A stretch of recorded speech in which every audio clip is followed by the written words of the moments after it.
Okay. Despite what Western media reports are saying, Russia is not losing this war. In fact, they're winning by quite a lot. And the Ukraine government has been giving out weapons to their civilian populations, teaching them how to make Molotov cocktails, giving them guns. And what seems to be happening is that there's not actual fighting going on in Ukraine. Maybe on the capital Kiev, there's no actual fighting going on. Maybe on the outside, but a lot of the gunshots and battles with Russian saboteurs are actually just criminal gangs fighting each other because they gave, I think, 30,000 by now firearms without background checks. They say originally we're saying all you have to do is a passport, but currently it seems like they're just giving them out for free. And that's really bad. So what's happened is that the criminals got a hold of them, and in a decade, I guarantee like 90% of firearms taken by the police will have originally come from Ukraine. So that will be a real problem. So expect heightened criminal activity with stolen firearms from Ukraine. Not even stolen, just resold by criminal gangs to other criminals, which will be absolutely horrible and will kill thousands of people outside of Ukraine. All for no reason, because Russia seems to be willing to negotiate, but it seems Ukraine's not seriously negotiating. My theory is that they're being told to NATO not to surrender.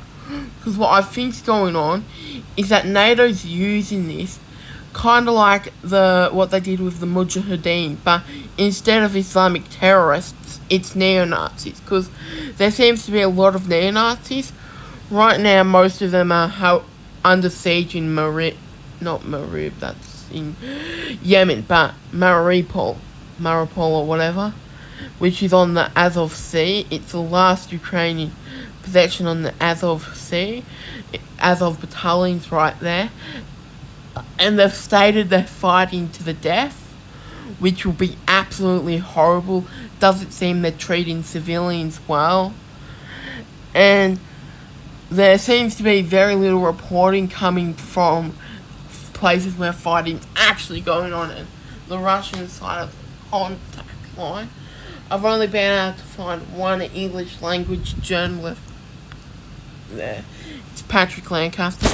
Very good reports on the civilian situation. But pretty much what's going on is that they're all in Mariupol, the neo-Nazis, and they're going to fight to the death, and I'm fairly certain they'll let civilians die with them. In fact, they'll probably use them as human shields because they're neo-Nazis. And that's what Putin was talking about when he said neo-Nazis. The far right. So, how does this situation end? Well, preferably it will end with a surrender of Ukraine to Russia. But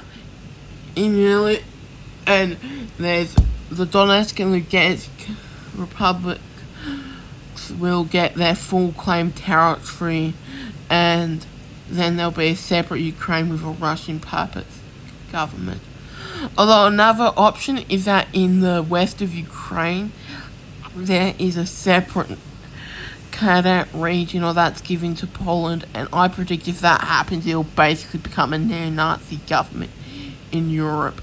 Because all the people who hate Russia will go there, they'll all be neo-Nazis, and it'll just be heavily militarized like North Korea.